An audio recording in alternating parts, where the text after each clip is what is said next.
In the last class, আমি discuss কৰিছিলো ফেড্ৰিকৰ বিষয়ে, টেইলৰৰ বিষয়ে, তেওঁ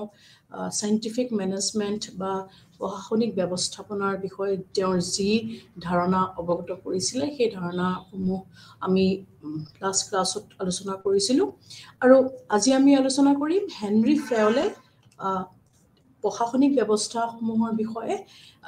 কি ধৰণৰ মন্তব্য আগবঢ়াইছে কিন্তু মই তোমালোকক এটা ৰিকুৱেষ্ট কৰিম যে এইটো ক্লাছৰ লগতে তোমালোকে টেইলৰৰ যেটো ক্লাছ লৈছিলো সেই ক্লাছটো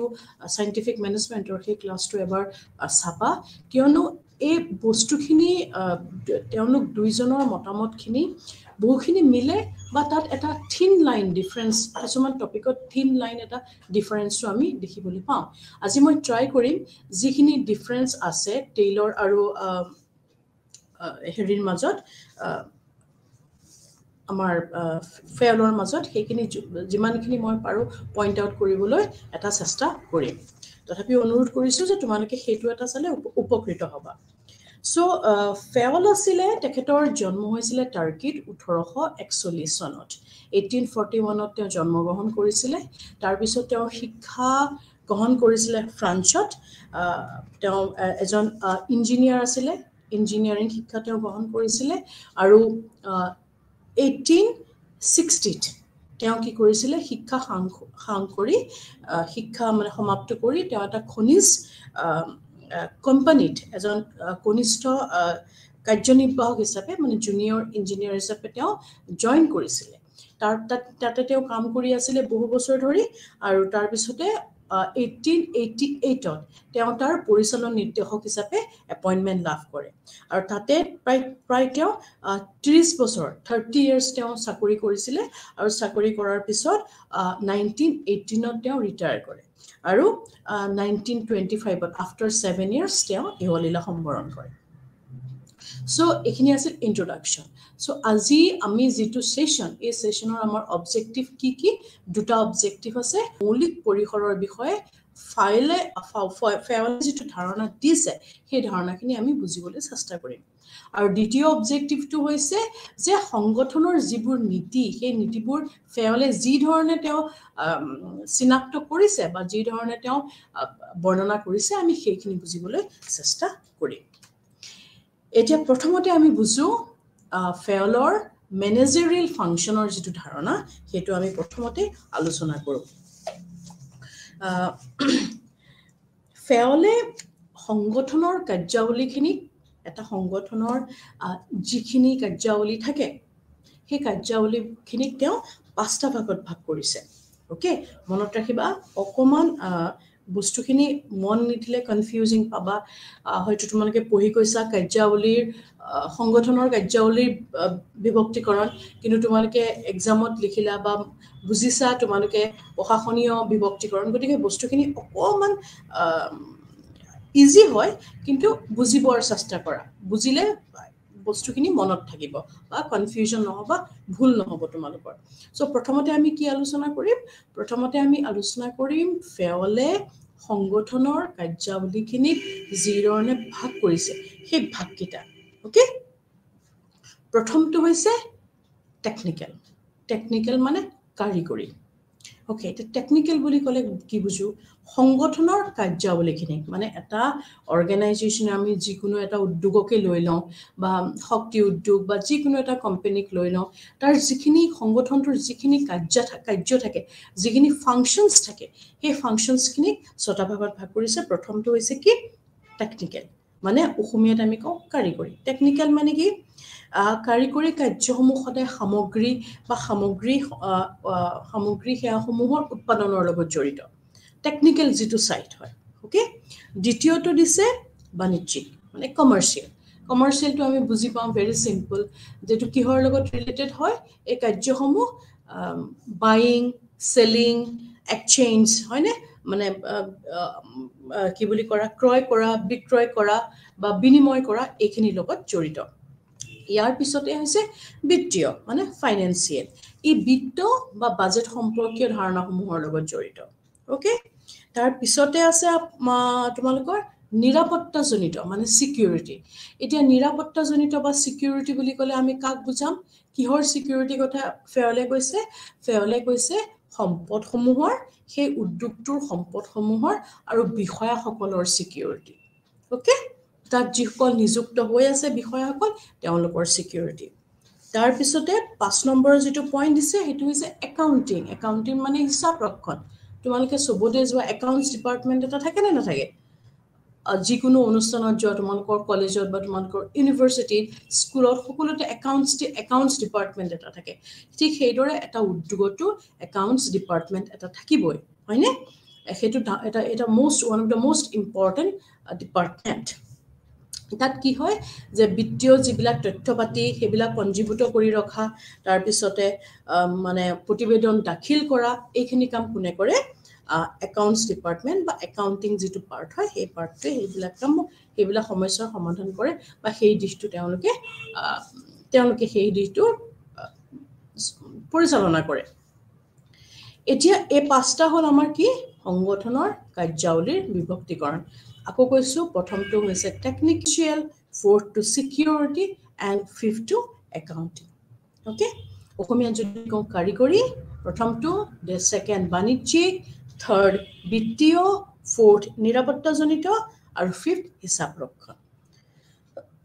এতিয়া আমি আহিম যে administrative বা management প্ৰশাসনীয়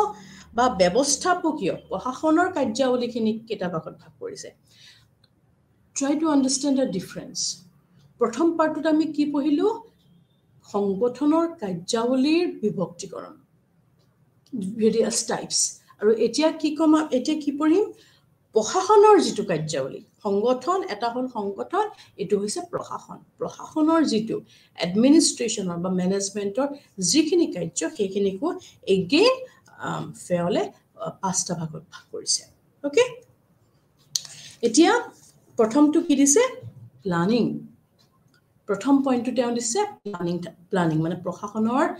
যেটো কাৰ্য প্ৰশাসনীয় যেটো কাৰ্য এটা সংগঠনৰ তাৰ প্ৰথম পইণ্টটো হৈছে প্ল্যানিং তে প্ল্যানিং মানে কি হ'ব প্ল্যানিং মানে আমাৰ অসমীয়া যদি কওঁ পৰিকল্পনা এই পৰিকল্পনা লং টাৰ্ম প্ল্যানিং অৰ শৰ্ট টাৰ্ম প্ল্যানিং আমি যদি কওঁ দীৰ্ঘম্যাদী বা হ্ৰস্বম্যাদী দুই ধৰণৰ কাৰ্য ইয়াত বুজাইছে যেতিয়া সংগঠন এটাত কাম কৰিবলৈ কাম কৰা হয় উইদাউট প্ল্যানিং কেতিয়াও সেই সংগঠনটো সাকসেসফুল হ'ব নোৱাৰে অকল সংগঠনে নহয় সৰু কাম এটা কৰিবলৈ হলে আমি সদায় প্ল্যানিং কৰিব লাগিব হয়নে এই প্ল্যানিংটো বহুত বেছি গুৰুত্বপূৰ্ণ হয় তুমি আজি যে তোমালোকে আমি যে এটা লাইভ কাউন্সেলিং কৰি আছো ফৰ এক্সাম্পল এই কামটো কৰিবলৈ প্ল্যানিং কৰিব লগা হৈছে এটোটো এনেকুৱা নহয় যে আজি আমি ভাবিলো তাৰ পিছদিনাখনে আমি কামটো আৰম্ভ কৰি দিলো হেতু নহয় এটা প্ল্যানিং সিস্টেমেটিক ওয়েত প্ল্যানিং গৈ লাষ্ট ষ্টেজত আমি আজি এই লাইভ কাউন্সেলিংটো কৰিব পাৰিছো গতিকে উইদাউট প্ল্যানিং সিস্টেমেটিক work আমি কেতিয়াও আশা কৰিব নোৱাৰো অৰ্গানাইজেচনটো পৰিকল্পনা কৰিব লাগিব কিছুমান এবছৰৰ কাৰণে কিছুমান 3 বছৰৰ কাৰণে কিছুমান এমহীয়া প্ল্যানিং থাকিব কিছুমান দীৰ্ঘদিনীয়া প্ল্যানিং থাকিব 5 বছৰ বা 10 বছৰ হয়নে আমাৰ চৰকাৰৰ যেনেকৈ 5 years প্ল্যান আমি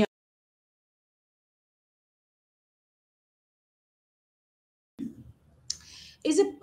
প্ল্যানিংটো কৰা হয় হে প্ল্যানিং জৰিয়তে কি হয় এটা সংগঠনৰ অবজেক্টিভ বা যিখিনি এইম হয় সেইখিনি এচিভ কৰিব পৰা যায় ওকে এটা নেক্সট প্ৰশাসনীয় কাৰ্যাৱলীৰ নেক্সট বিভাজনটো হৈছে উপবিভাজনটো হৈছে সংগঠন মানে অৰ্গানাইজেচন সংগঠন মানে এই মানৱীয় সংগঠন বা বৈষয়িক সংগঠন তাৰ মানে হিউম্যান অৰ্গানাইজেচন বা মেটেৰিয়েল ম্যানেজমেন্ট দুইটাৰ কথাই বুজাইছে এই যেটো মানৱীয় সংগঠন ওকে মানে হিউম্যান অৰ্গানাইজেচন বা মেটেৰিয়েল ম্যানেজমেন্ট এই দুইটা দিশকে কিন্তু সম্পূৰ্ণ একেলগে আগবঢ়াই নিব লাগিব এটা সংগঠন ঠিক আছে নেক্সটটো হৈছে আদেশ এতিয়া এটো এটা বহুত বেছি ইম্পৰ্টেন্ট কথা ফাইলে কৈ গৈছে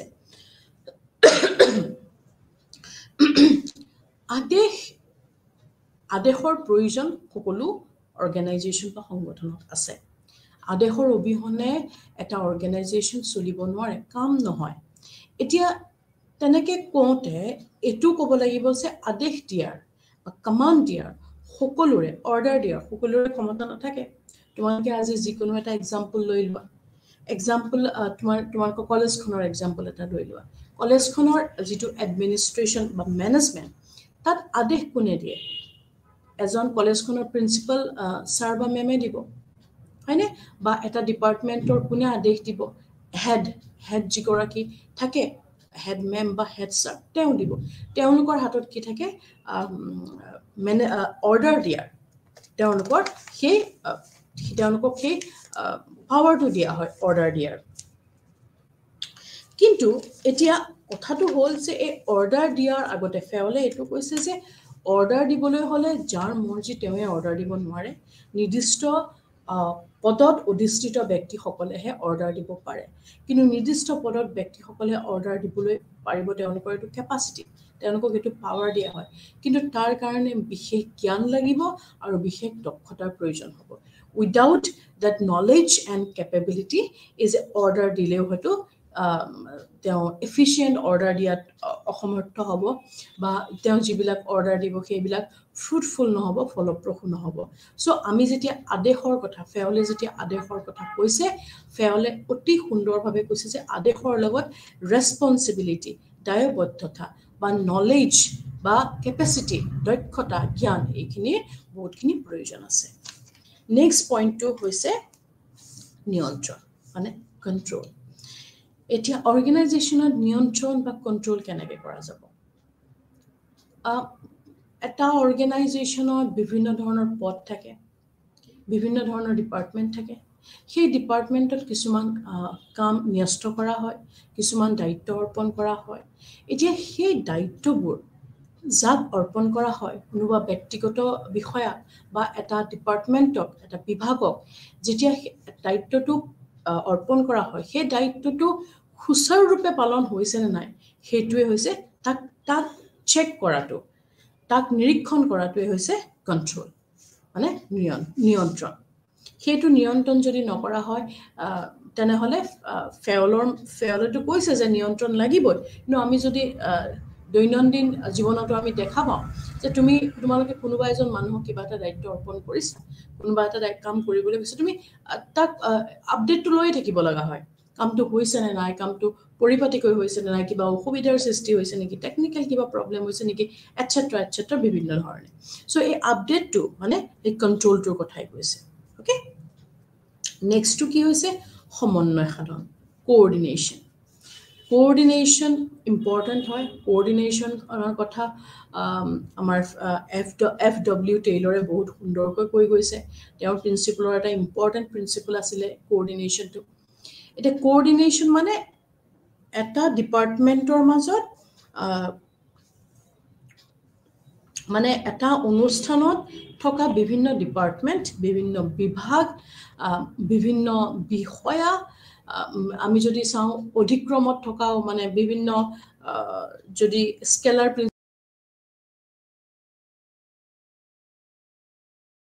যে উচ্চ পদত অধিষ্ঠিত বা নিম্ন পদত অধিষ্ঠিত সকলোৰে মাজতে কি থাকিব লাগিব এটা কোঅৰ্ডিনেশ্যন থাকিব লাগিব কাম কৰোতে আৰু তেতিয়াহে কি হ'ব সেই অনুষ্ঠানটোৰ সেই উদ্যোগটোৰ যিখিনি লক্ষ্য সেই লক্ষ্যখিনি সুচাৰুৰূপে আমি তাক এচিভ কৰিব পৰা যাব এতিয়া এই পাঁচটাই আছিলে কি আছিলে আমাৰ যে এডমিনিষ্ট্ৰেশ্যনৰ বা মেনেজমেণ্টৰ কাৰ্যাৱলীৰ যিটো বিভক্তিকৰণ বা উপবিভাজন ফেইলৰে কৰিছে আমি সেই বিষয়ে আলোচনা কৰিলো চমুকৈ আকৌ এবাৰ কৈ দিছো প্ৰথমটো আছিলে পৰিকল্পনা মানে প্ল্যানিং সেকেন্ডটো সংগঠন ফোৰ্থটো আমাৰ আছিলে নিয়ন্ত্ৰণ কন্ট্ৰোল এণ্ড ফিফথটো সমন্বয় সাধন মানে কোঅৰ্ডিনেশ্যন এতিয়া এইখিনিতে আৰু এটা কথা কওঁ মই ইয়াত আমাৰ পিপিটি স্লাইডত মই এইটো এড কৰা নাই কিন্তু তোমালোকক মই জনাই থওঁ যে ফেওলে আমি পৰিচালনাৰ কথা পঢ়ি আছো ব্যৱস্থাপনাৰ কথা পঢ়ি আছো হয়নে পৰিচালনাৰ ব্যৱস্থাপনাৰ কথা পঢ়ি আছো এটা ফেয়াৰলে কৈছে যে পৰিচালকৰ কিছুমান অৰ্হতা থাকিব লাগিব, কিছুমান এট্ৰিবিউটছ থাকিব লাগিব, মেনেজাৰৰ কিছুমান এট্ৰিবিউটছ থাকিব লাগিব, আৰু সেই এট্ৰিবিউটছ হ'লে কি হ'ব, ছাকচেছফুল পৰিচালনা সম্ভৱ হ'ব। এতিয়া সেই পৰিচালকৰ যিকেইটা দিছে তাত 6টা ভাগত বিভক্ত কৰা হৈছে পৰিচালকৰ যিখিনি এট্ৰিবিউটছ বা অৰ্হতা। প্ৰথমটো হৈছে শাৰীৰিক অৰ্হতা। এতিয়া মানে ফিজিকেল কেপেবিলিটি। এতিয়া ফিজিকেল কেপেবিলিটি ক'লে আমি কি বুজিম? প্ৰথমতে হৈছে স্বাস্থ্য। তেওঁ হেল্ডি হ'ব লাগিব। তেওঁৰ যদি স্বাস্থ্যটোৱে ঠিক নহয়, পৰিচালকৰ স্বাস্থ্য যদি অসুস্থ যদি তেওঁ হয়, তেতিয়া হয়তো সুস্থ ৰূপত মানে সুচাৰুৰূপে পৰিচালনা কৰা সম্ভৱ নহয়, হয়নে নহয়? এতিয়া পৰিচালকজন যদি যিজন মানুহ পৰিচালক, যিজন মানুহ মেইন, তেওঁৰ যাৰ হাতত পাৱাৰ আছে, সেই মানুহজনৰ যদি সুস্থ হৈ নাথাকে, তেওঁ শাৰীৰিকভাৱে যদি সবল নহয়, তেনেহ'লে বহুত অবষ্টেকল আহি পৰে। ছেকেণ্ডতে তেওঁৰ শক্তি থাকিব লাগিব, আৰু তেওঁৰ যিটো এপিয়াৰেঞ্চ, সেই এপিয়াৰেঞ্চটো লেখত ল'বলগীয়া বা ছিগনিফিকেণ্ট হ'ব লাগিব। ঠিক আছে? ছেকেণ্ডটো দিছে মানসিক, মানে মেণ্টেল। এতিয়া মানসিক বুলি ক'লে আমি কি বুজিম? যে মেণ্টেল পাৱাৰ বুলি যে আমি কওঁ, যে মানুহে কেতিয়াবা কি হয়, ফিজিকেলি কোনো মানুহ ফিজিকেলি তেওঁ সক্ষম নোহোৱাৰ পিছতো হাত নাই, কিন্তু কিমান তেওঁ ভৰিৰে সৈতে কিমান ধুনীয়া ড্ৰয়িং কৰিব পাৰে, বা তেওঁৰ সুন্দৰ আৰ্ট কৰিব পাৰে। এইবিলাক কি? তেওঁ শাৰীৰিকভাৱে সক্ষম নহয়, তেওঁৰ হাতেই নাই, তথাপিও মানসিক ষ্ট্ৰেংথ। অ'কে, এইটো এটা এক্সাম্পল দিলোঁ। বা মানসিক ষ্ট্ৰেংথত তোমালোকৰ জ্বৰ হৈ ঘৰত আছা, এক্সাম আছে তোমাৰ নেক্সট ডে, তুমি বহুত তোমাৰ হাই ফিভাৰ হৈছে, কিন্তু তুমি মানসিক শক্তিটোৰ থাকিলে কি হয়, হয়তো এক্সামটো দিবই লাগিব নেক্সট ডে, হয় নে নহয়? আমিতো এক্সাম নিদিয়াকৈ নপঢ়াকৈ আমি সেইদিনাখন বিচনাত পৰি থাকিলে নহ'ব, হয়নে? কিন্তু সেই মানসিক শক্তিটো যিটো, সেই শক্তিটোৱে আমাক কেতিয়াবা কি কৰে, সেই তেনেকুৱা অবষ্টেকলৰ মাজতো আমাক শক্তি দিয়ে, যে আমি সেই অবষ্টেকলটো আঁতৰাই আমাৰ যিটো ফ'কাছ, আমাৰ যিটো লক্ষ্য, সেই আমি লক্ষ্যত উপনীত হ'ব পাৰোঁ। তেনেকুৱা আমি তোমালোকৰ সকলোৰে হয়তো অভিজ্ঞতা আছে, কেনেকৈ বিভিন্ন ধৰণৰ অবষ্টেকল থকাৰ পিছতো একমাত্ৰ মানসিক ষ্ট্ৰেংথৰ কাৰণে আমি বহুত কাম কৰিছোঁ, বা আমি কৰিম। যদি মানসিক শক্তিৰ কথা আমি পঢ়োঁ, বা মেণ্টেল ষ্ট্ৰেংথ কথা আমি বুজিবলৈ চেষ্টা কৰোঁ, তেতিয়াহ'লে আমি কি বুজিম? যে কোনোবা বিশেষ বিষয়ৰ কাৰণে শিকাৰ আগ্ৰহ থকা, বা সেই বিষয়টোক হৃদয়ংগম কৰা, তাৰপিছতে বিচাৰ শক্তি। কাৰণ মেনেজমেণ্টত যেতিয়া থাকিব এজন পৰিচালকৰ, তেওঁ বিচাৰ শক্তিটো বহুত বেছি ইম্পৰ্টেণ্ট হ'ব। বিচাৰ কৰিব লাগিব। বিচাৰ কৰা মানে যে কোনটো শুদ্ধ, কোনটো অশুদ্ধ, ৰাইট এণ্ড ৰং,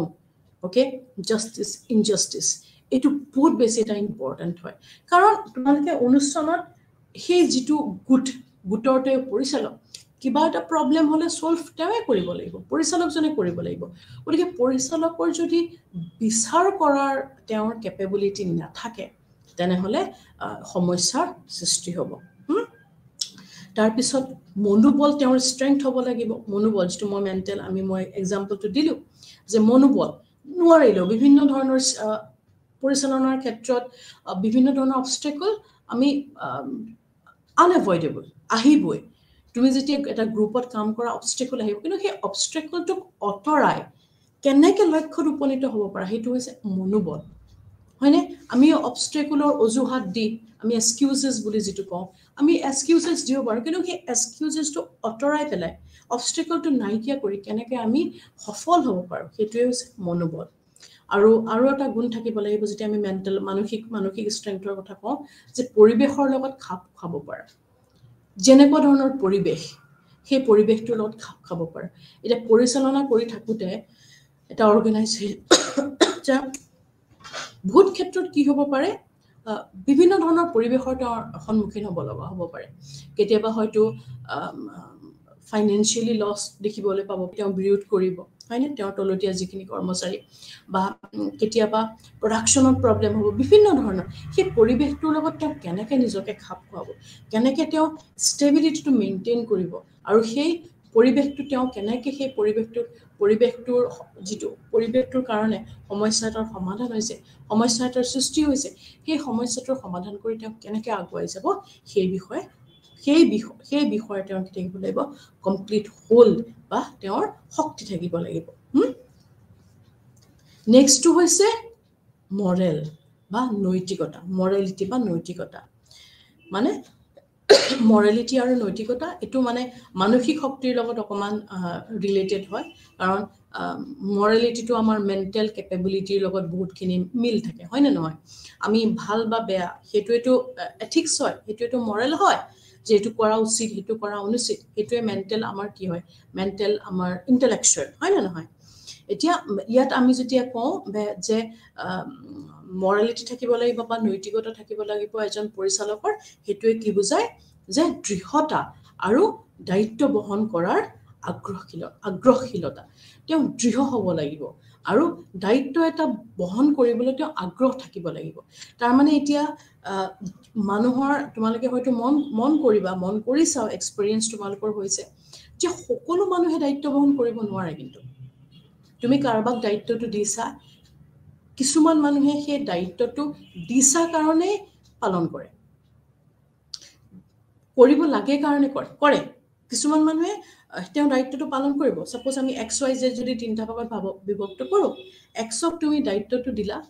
X গ্ৰুপ, সেই গ্ৰুপটোৱে সেই দায়িত্বটো পালন কৰি কি কৰিব, সেই দায়িত্বটো দিলেও তেওঁ সেই দায়িত্বটো সুচাৰুৰূপে পালন কৰিব নোৱাৰিব। বিভিন্ন ধৰণৰ এক্সকিউজ দি, অজুহাত দি তেওঁ সেই দায়িত্বটোৰ পৰা হাত সাৰিব। আৰু এটা তৃতীয় শ্ৰেণী, আমি যদি জেড গ্ৰুপৰ কথা কওঁ, তেওঁ কি আগ্ৰহ কৰে, সেই দায়িত্ব এটা ল'বলৈ আগ্ৰহ কৰে আৰু সেই দায়িত্বটো এবাৰ পোৱাৰ পিছত, দায়িত্বটো লোৱাৰ পিছত সুচাৰুৰূপে অতি শৃংখলাবদ্ধভাৱে তেওঁ সেই দায়িত্বটো সম্পন্ন কৰে। আৰু ফেয়লৰ মতে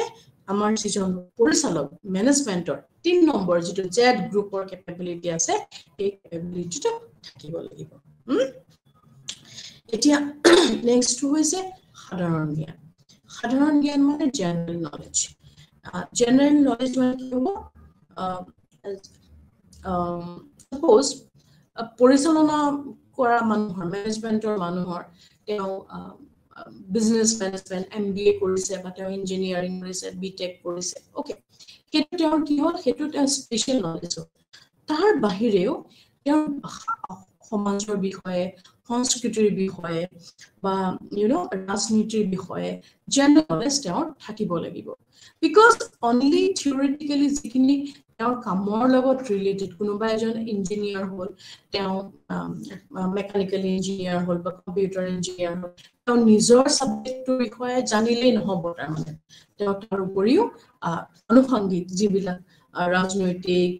অৰ্থনৈতিক বা কালচাৰেলত, সাংস্কৃতিক যিবিলাক চলি আছে,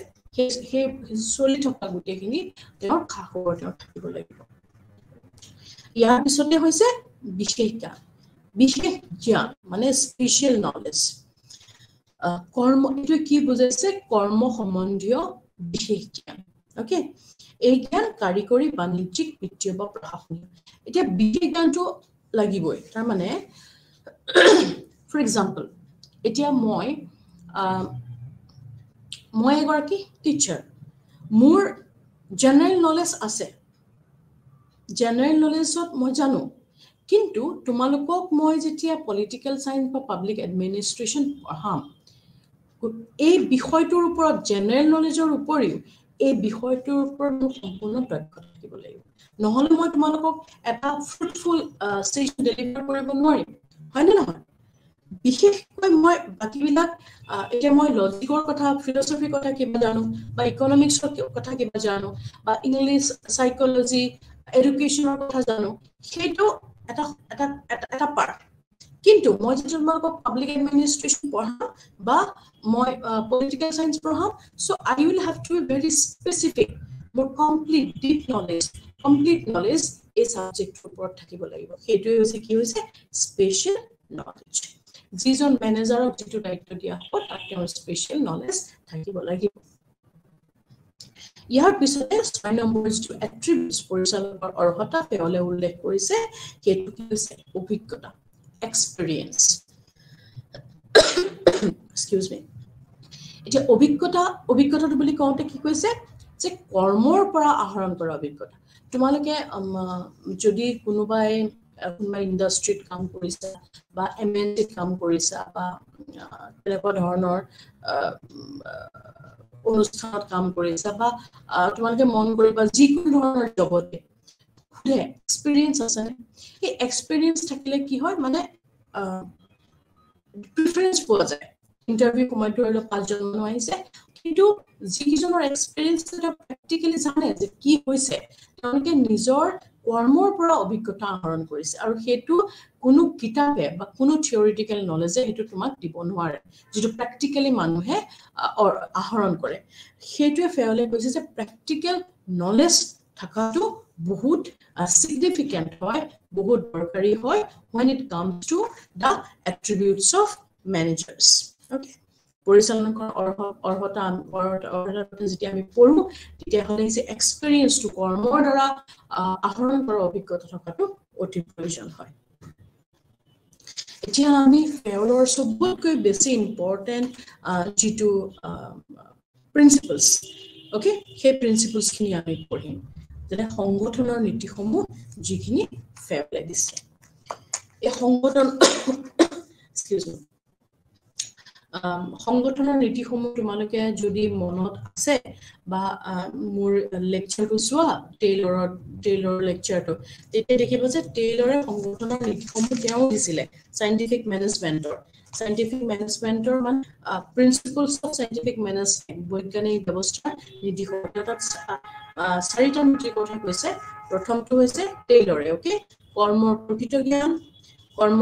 কৰ্মচাৰীৰ বৈজ্ঞানিক নিৰ্বাচন আৰু প্ৰশিক্ষণ এণ্ড পৰিচালক আৰু কৰ্মচাৰীৰ মাজত কাৰ্য আৰু দায়িত্বৰ বিভাজন আৰু 4 নম্বৰটো হৈছে শ্ৰমিক আৰু ব্যৱস্থাপনাৰ মাজৰ পাৰস্পৰিক সংযোগ এতিয়া আমি এইকেইটা কৈছিলে টেইলৰ সাইন্টিফিক মেনেজমেন্টৰ প্ৰিন্সিপল এইকেইটা বস্তু পঢ়িলে তোমালোকে বুজি পাবা কথাখিনি কিন্তু মনত ৰাখিবা টেইলৰে কৈছিলে 4টাৰ কথা আৰু ফেয়লে কৈছে 14টাৰ কথা এতিয়া হেনৰি ফেয়লৰ এই কোৱেশ্চনটো এমসিকিউটো বহুত আহে লং কোৱেশ্চনটো বহুত আহে ডেসক্ৰিপটিভটো আহে যে explain the principle of management given by Henry Fayol নতুবা এনেকুৱা কোৱেশ্চনো আহিব পাৰে যে হেনৰি ফেয়লে কেইটা প্ৰিন্সিপল আগবঢ়াইছে তোমালোকক অপচন দি দিব 10টা 12টা 14টা 13টা তাৰ ভিতৰত আমি কেটো ক্লিক কৰিব লাগিব 14 14টা ওকে এটা প্ৰথমটো আমি এক্সকিউজ মি প্ৰথম যেটো দিছে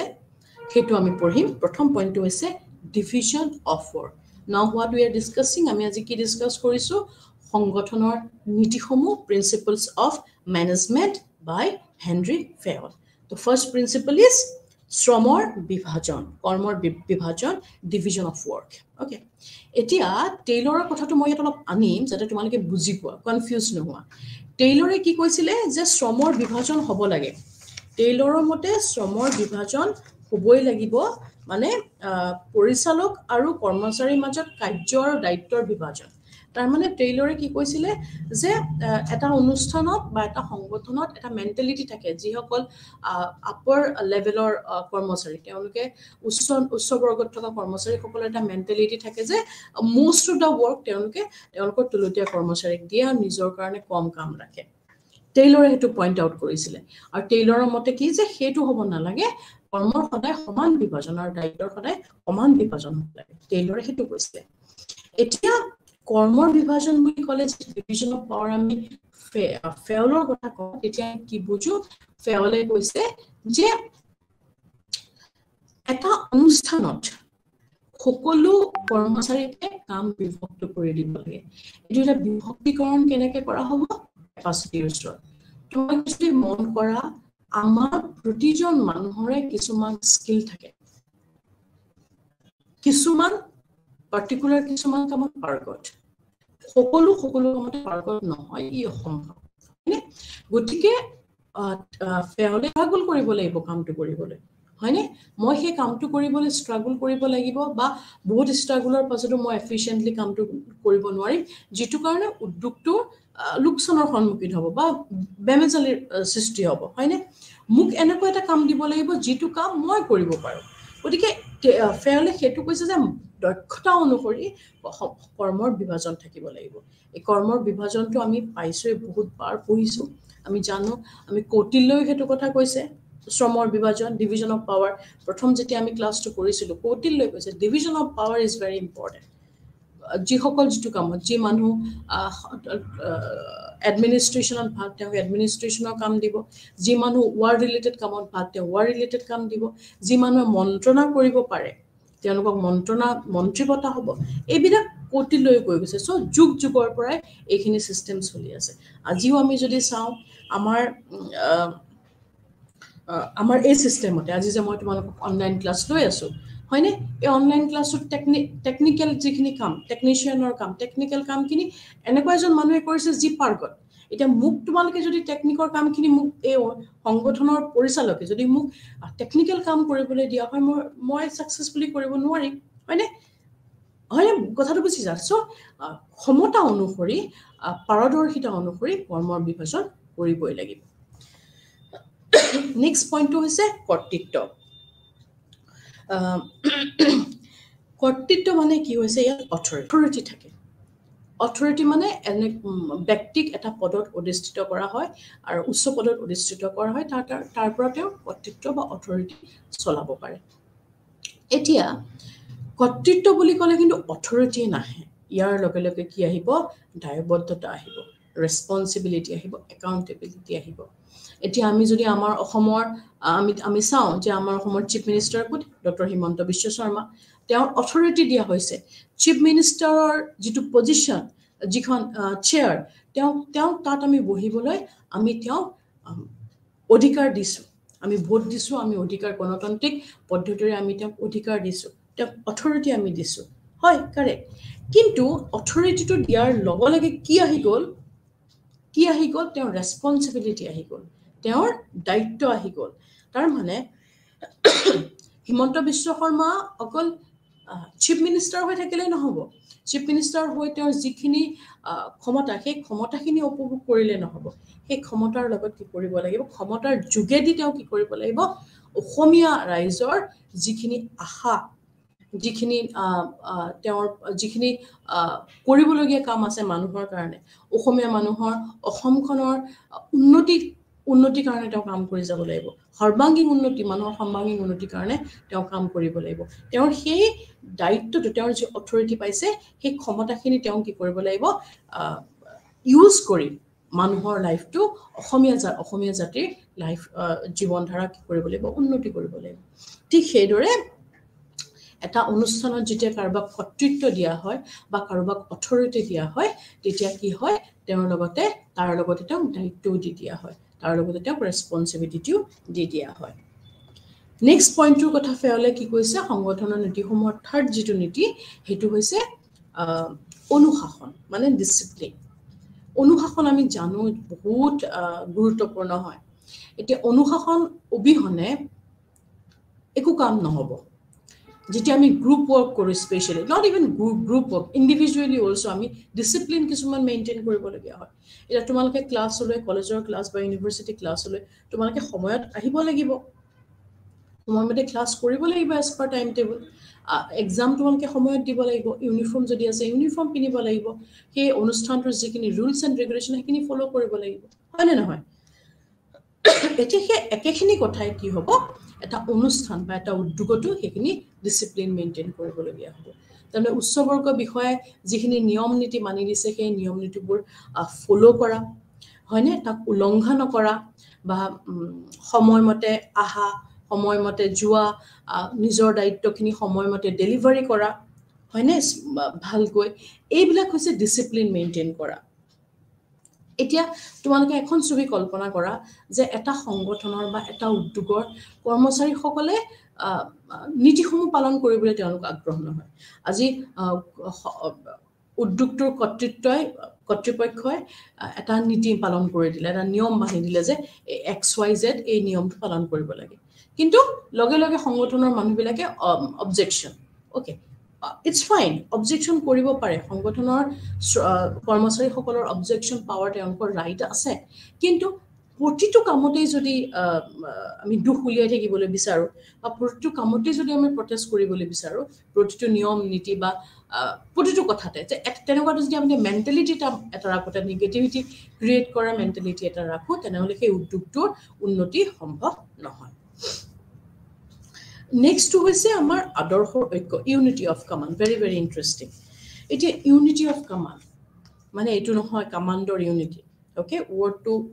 to meaning to তোমালকে নাছাবা unity of command does not mean that you command খিনিৰ unity লাগিব no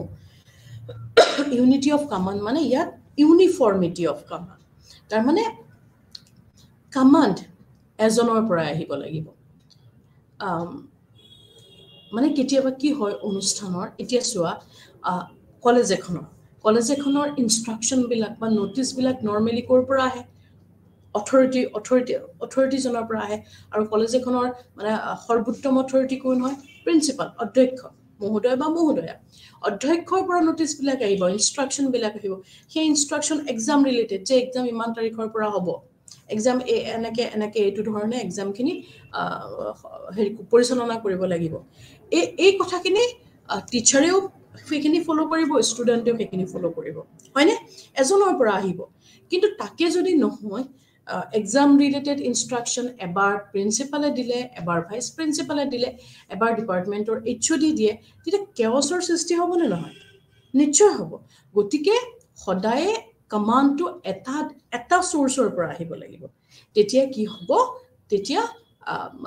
মানে বিভ্ৰান্তিৰ সৃষ্টি নহয় কেওছৰ সৃষ্টি নহয় আকৌ আৰু এটা কথা মন কৰিবা সংগঠনত কোন থাকে মানুহে থাকে মানুহৰ মেন্টালিটি বিলাক বেলেগ হয় পাৰ্সপেক্টিভ বেলেগ হয় সিচুৱেশন বিলাক বেলেগ হয় যদি আদেশ বিভিন্ন ঠাইৰ পৰা ষ্টুডেণ্টকে যদি ফৰ এক্সাম্পল আমি ষ্টুডেণ্টকে যদি প্ৰিন্সিপাল মহোদয় বা মহোদয়ে এটা ইনষ্ট্ৰাকচন দিলে তাৰ পিছতে ভাইচ প্ৰিন্সিপালে এটা ইনষ্ট্ৰাকচন দিলে এইচঅডি এটা ইনষ্ট্ৰাকচন দিলে ৰিগাৰ্ডিং ক্লাसेस কিমানখিনি এটা প্ৰবলেমৰ সৃষ্টি হ'ব সেইবিলাক এভয়েড কৰিবৰ কাৰণে তেনেকুৱা ধৰণৰ পৰিস্থিতি এভয়েড কৰিবৰ কাৰণে মইতো এটো কলেজৰ কথা কৈছো কিন্তু সংগঠনৰো একে ধৰণৰ সংগঠনত তেনেকুৱা ধৰণৰ পৰিস্থিতি এভয়েড কৰিবৰ কাৰণে ফেয়লে কি কৈছে যে কমাণ্ডটো হঠাৎ এটা সোৰ্সৰ পৰা আহিব লাগিব আৰু এটা কথা মানুহ হয় গতিকে মানুহৰ মেন্টালিটি হয় এই কমাণ্ড বিলাক বিৰোধ হোৱাৰো এটা আনটোৰ অপোজিট হোৱাৰ পূৰ্ণ সম্ভাৱনা থাকে গতিকে এইখিনি সিচুৱেশন এভয়েড কৰাটো অত্যন্ত জৰুৰী নেক্সট হৈছে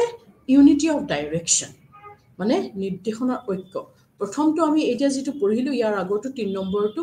ইউনিটি অফ কমাণ্ড আৰু এটো ইউনিটি অফ ডাইৰেকশন এটো কিন্তু একে নহয় ইউনিটি অফ কমাণ্ড মানে এজন ব্যক্তিৰ পৰা আহিবলগীয়া নিৰ্দেশনা ঠিক আছে আৰু ইউনিটি অফ ডাইৰেকশন মানে এখন আঁচনি হ'ব এটা গ্ৰুপ হ'ব আৰু এজন মানুহে সেই আঁচনিখন বনাব বুজি পাইছানে ডিফাৰেন্সটো বুজি পোৱা ইউনিটি অফ কমাণ্ড মানে এজনৰ পৰা কমাণ্ডখিনি আহিব নিৰ্দেশনাখিনি আহিব বা ইনষ্ট্ৰাকচনখিনি আহিব কিন্তু ইউনিটি অফ ডাইৰেকশন মানে এখন আঁচনি বনোৱা হ'ব এটা সংগঠনৰ কাৰণে এটা গোটৰ কাৰণে আৰু তাৰ অবজেক্টিভ এটা হ'ব ওকে নেক্সট পইণ্টটো হৈছে 6 নম্বৰ পইণ্ট সাধাৰণ স্বাৰ্থৰ ওচৰত ব্যক্তিৰ স্বাৰ্থৰ বশ্যতা মানে subordinate of individual interest to general interest এতিয়া এইটো বহুত ইম্পৰ্টেন্ট হয় তোমালোকে যেতিয়া এটা সংগঠনত বা এটা অনুষ্ঠানত থাকা বা এটা টিমত যেতিয়া কাম কৰিব লগা হয় তেতিয়া নিজৰ ব্যক্তিগত যিখিনি ইন্টাৰেষ্ট সেইখিনি স্যাক্ৰিফাইস কৰিবলগীয়া হয় for the interest of the entire team for the interest of the goal of the team হয় না নহয় এতিয়া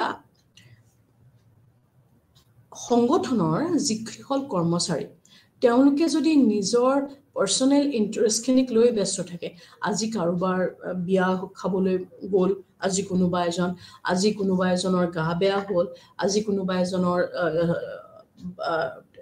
হেৰি ডটাৰ বা সনক স্কুললৈ নিব লগা হ'ল এটসেট্ৰা বিভিন্ন ধৰণৰ ব্যক্তিগত প্ৰবলেম সকলোৰে থাকে কিন্তু আমি যদি সদায় সেইখিনি প্ৰিফাৰেন্স দিও কৰ্মচাৰীসকলে এটা সংগঠনৰ কৰ্মচাৰীসকলে যদি সেইখিনি উচ্চ বৰ্গৰ পৰা নিম্ন বৰ্গলৈ সকলোৱে যদি সেইখিনি গুৰুত্ব দিয়ে কিন্তু অনুষ্ঠানটোৰ যিখিনি কাম সেইখিনি গুৰুত্ব নিদিয়ে তেনেহলে নহব আমি অনুষ্ঠানটোৰ ইন্টাৰেষ্টৰ কাৰণে হয়তো কেতিয়াবা ব্যক্তিগত যেটো ইন্টাৰেষ্ট স্যাক্ৰিফাইস কৰিব লগা হয় আৰু স্যাক্ৰিফাইস কৰাটো উচিত কাৰণ আমি এটা অনুষ্ঠানৰ লগত জড়িত সেই অনুষ্ঠানটোৱে আমাক হেতু আমাৰ আৰ্নিং সোৰ্স আমাৰ লাইভলিহুড যেটো হেতু আমি অনুষ্ঠানটোৰ পৰা পাইছো গতিকে অনুষ্ঠানটোৰ কামটো প্ৰিফাৰেন্স দিয়াৰ মেন্টালিটি থকাটো বহুত ইম্পৰ্টেন্ট কেতিয়াবা হয় ব্যক্তিগত কিছুমান সমস্যা হয় সেই সমস্যাটা আনএভয়েডেবল হয় যদি তোমাৰ নিজৰে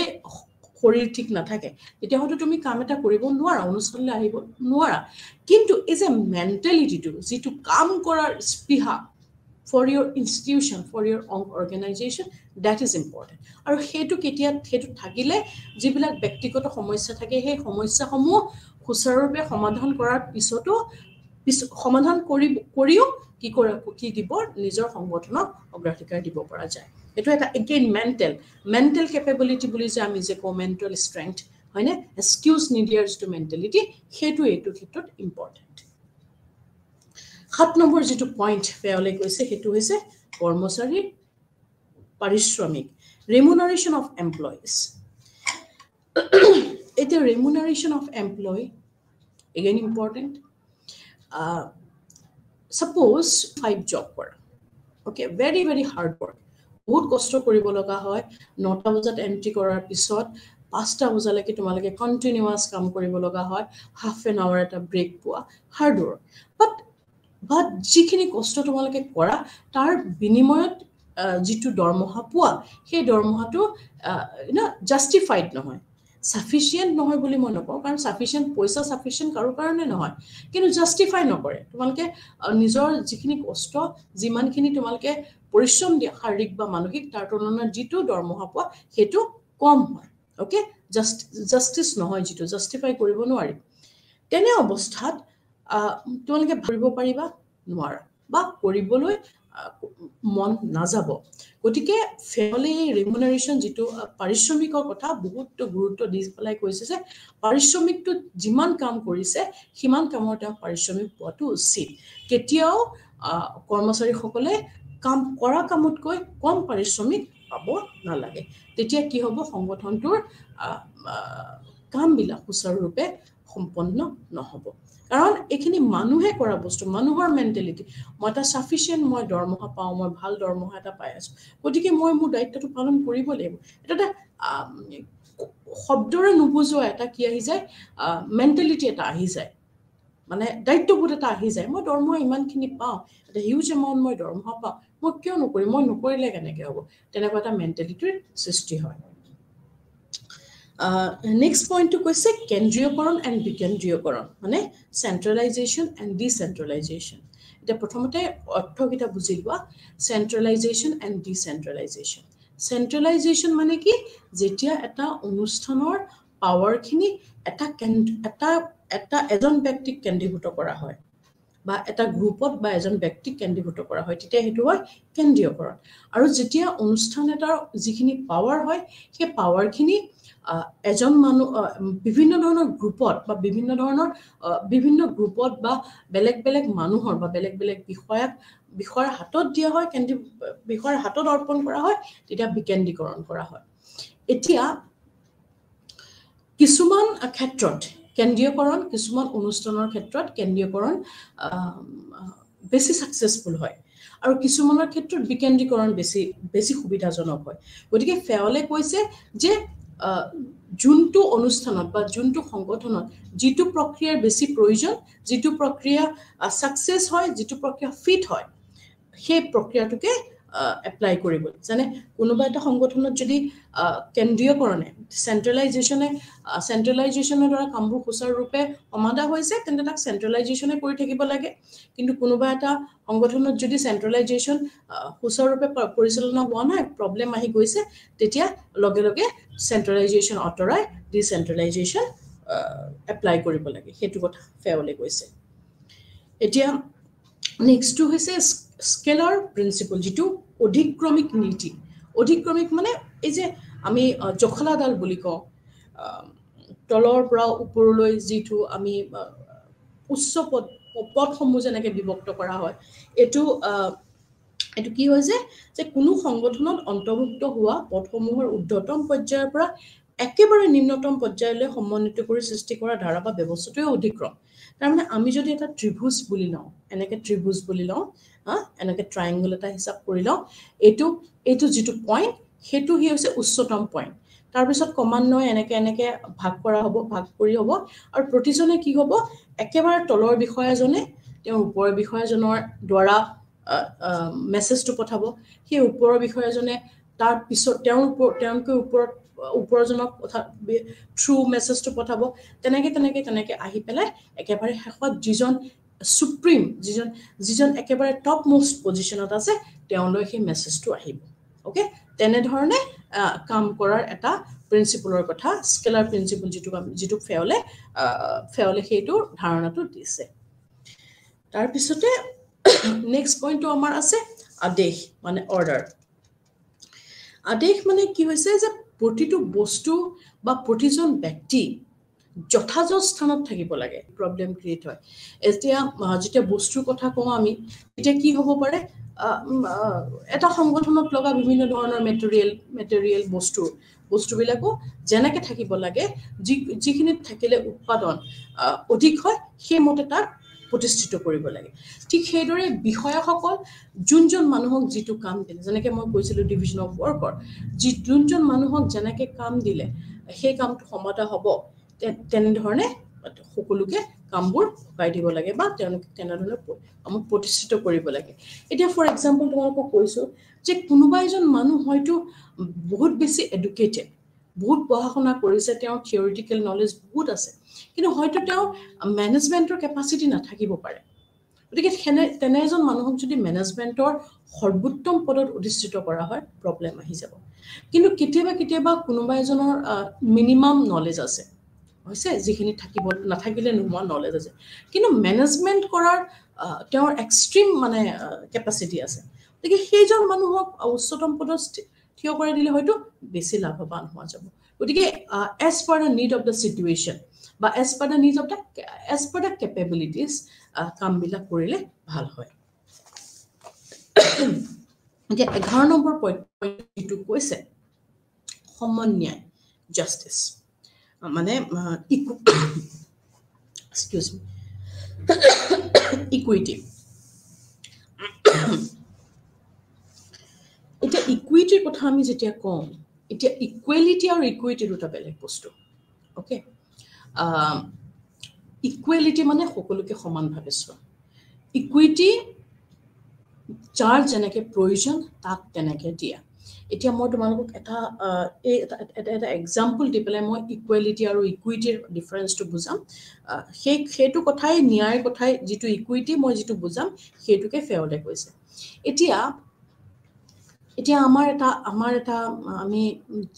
যিসকল লোক বা ছাত্ৰ-ছাত্ৰী জেনাৰেল কাষ্টৰ তেওঁলোকৰ সদায় এটা অভিযোগ আমি বিভিন্ন সময়ত কেতিয়াবা হয়তো ধেমালিত কোৱা যায় কেতিয়াবা সিৰিয়াসলি কোৱা যায় যে ৰিজাৰ্ভেশন একো নাই হয়নে জেনাৰেল সকলক সেইটো ইনজাস্টিস যেটাকে আমি ওবিসি এমওবিসি বা আমি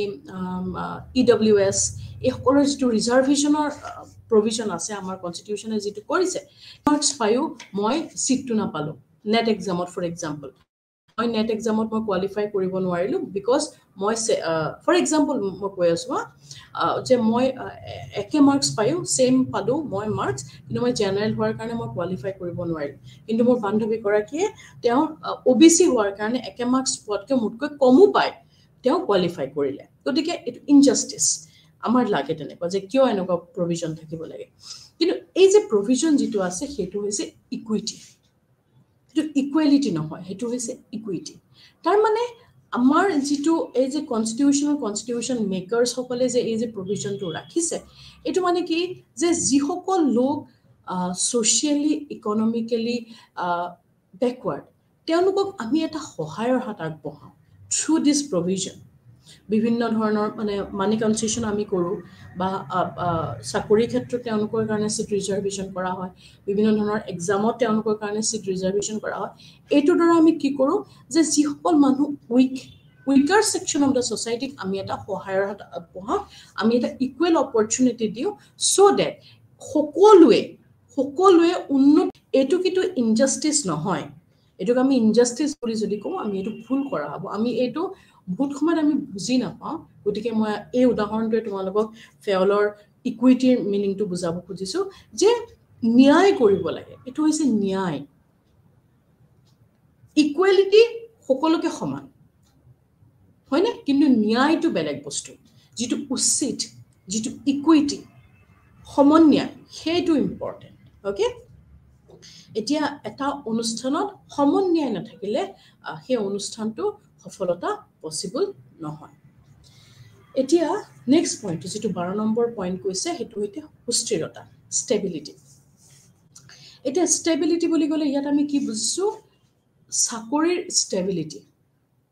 কৰ্মৰ ষ্টেবিলিটি তাৰ মানে তোমালোকে এটা কথা মন কৰাচোন কোনোবা এটা উদ্যোগত 5 জন মানুহ আছে এটা অনুষ্ঠান এই 5 জন মানুহে গোটেই অনুষ্ঠানটো চলায় কিন্তু তাৰ দুজনৰ পাৰ্মানেন্ট তেওঁলোক ফিক্সড তেওঁলোকে জানে যে তেওঁলোকক এই অনুষ্ঠানটোৰ পৰা অতৰাব নোৱাৰে তেওঁলোক পাৰ্মানেন্ট এমপ্লয় বা কিন্তু বাকি তিনিজন কি হয় তেওঁলোকৰ কোনো ঠিকনা নাই আজি আছে চাকৰিত কাইলৈ হয়তো তেওঁলোকৰ সিচুৱেচন আহিলে কাইলৈ চাকৰিৰ পৰা উলিয়াই দিয়া হ'ব হয়নে বিভিন্ন ধৰণৰ কাৰণত গতিকে কোনো স্তৰৰ ষ্টেবিলিটি বা তেওঁলোকৰ সিকিউৰিটি নাই সুস্থিৰতা নাই চাকৰিত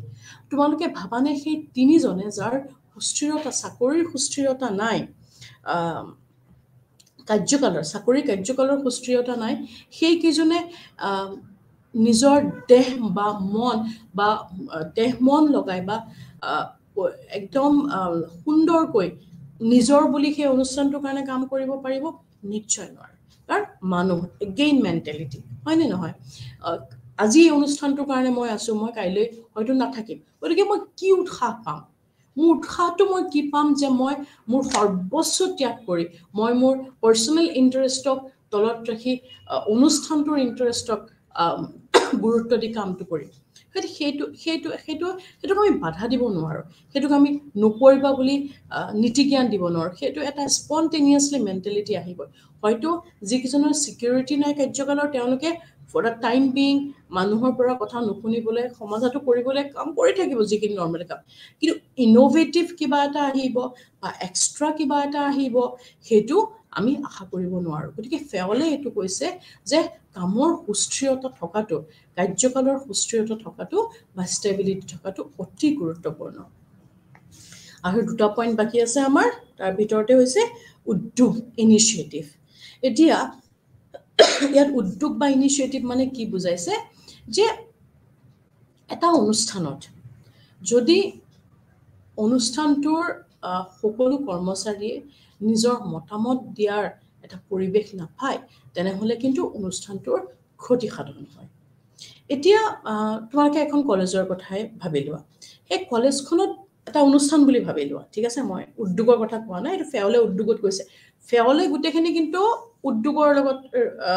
ৰিলেট কৰি কৈছে মই তোমালোকক কওঁতে মই বিভিন্ন সময়ত কলেজৰ এক্সাম্পল দিছো বা ইউনিভাৰ্সিটি দিছো কাৰণ তোমালোক ৰিলেট কৰিব পাৰিবা এতিয়া এখন কলেজত বহুত বিষয়া থাকে বহুত কৰ্মচাৰী থাকে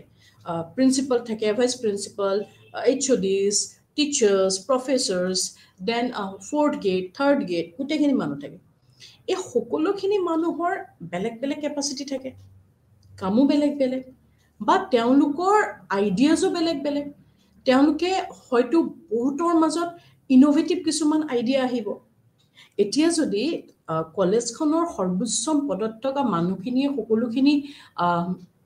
আইডিয়া দিয়ে বা তেওঁলোকে নিজেই নিজৰ মাজতে গুটেখিনি ৰাখি আন কাকুকে নিজৰ ধাৰণা দিয়াৰ বা নিজৰ ইনিশিয়েটিভ কিবা এটা কৰাৰ পৰিবেশ এটা নাৰাখে নিজৰ ভাব বিনিময় কৰাৰ পৰিবেশ এটা নাৰাখে তেনেহলে কিন্তু সক্ষম এটা অনুষ্ঠান গঢ়ি নুঠিব কাৰণ অকল যে উচ্চ পদত থকা মানুহখিনিয়ে সদায় ইনোভেটিভ আইডিয়াছ আহিব সেইটো নহয় তেওঁলোকৰ উপৰিও বাকি কৰ্মচাৰী সকলৰ বিভিন্ন সময়ত বিভিন্ন দিশত কিছুমান ইনোভেটিভ আইডিয়া আহিব আৰু সেই ইনোভেটিভ আইডিয়াখিনি গুৰুত্ব দিয়াটো তাক সন্মান কৰাটো কৰ্তৃপক্ষৰ দায়িত্ব সেইটো কথাকে ফেয়লে কৈছে যে এইটো ব্যৱস্থা যোনে ৰাখে, এইটো স্কোপ যোনে ৰাখে বা এইটো এনভাইৰনমেণ্ট যিটো সংগঠনে ক্ৰিয়েট কৰিব পাৰে যে সকলোৰে কাৰণে মুকলি, সকলোৱে নিজৰ নিজৰ